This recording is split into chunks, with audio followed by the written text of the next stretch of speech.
Good morning. Ngasi yumjagation numit ke card ke mesa apita yeng minara se yumjagation numit ko ahambada number se 104 lere atuga color na green color gumba kai gumba do minus set pi ba ko number se kamai tor sinagadam no hamatam number 104 se akoi gi khudang oi gumba kai gumba do minus ibio ko haidi 104 se atuga color green color sina kamai to gada ke hai kanse dress gumba do set pa ko aduga amana chak thong bada kai den kai no ha po hai na ko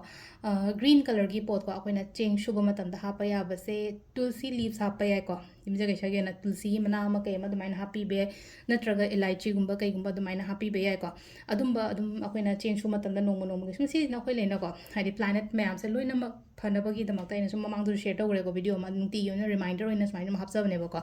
ado se da card ohum katang thoge ko hadi card number 1 card number 2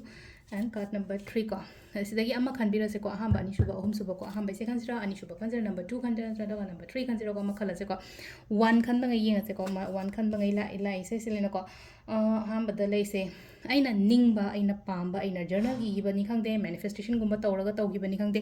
adugi poto engonda phangba oin oibda ngasai gi si magic ne bata singa hadi magician ka ne magician hadi magic create to habne sila ko magic create to on habani na hadi koina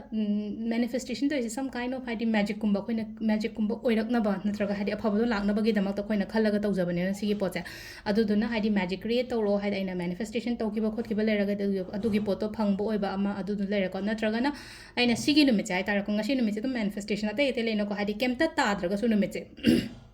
ngasi je kemta tadraga sum leino ko 222 manifestation to be ai 555 manifestation to be ai 777 manifestation to be ai ko dumbagi videos hana loina share to bone ko kuiram ne su gumba manifestation gi videos hapai je ko chai ani ahum gumba do maina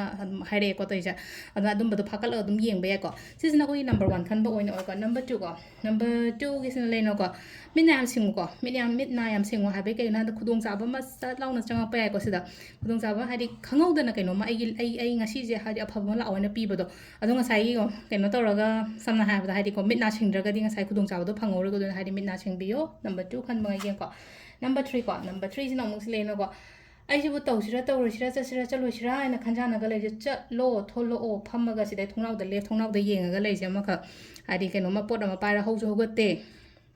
Mize को ngasai thongnaw dei mapan dom de yenge ai bu thosira na traga thosira na traga chasira ngamgadra ni ngamoidra ni chasira chaloisina khanjana chatlo comfort level dei comfort zone dei tholo hamni ko tholo ko matam da engon da dama am phagani ko sida lere hoi card ki message ne timing ne ki pung 5 ga minute kun 5 dagi na pung 9 ga minute 38 phang lere ko adagi 9 ga minute kun 33 dei na 10 ga minute 29 phang lere adagi pung 1 ga minute 4 dei na pung 3 ga minute kun 38 phang lere ko adagi pung 3 ga minute 9 dagi na pung 10 ga minute 29 phang lere ko adagi pung 2 ga minute 23 dei na pung 3 ga minute 9 phang lere ko sisna ko gi ngasi gi oina afaba timing ko ado sida lere ko gi daily card message se ma'am thank you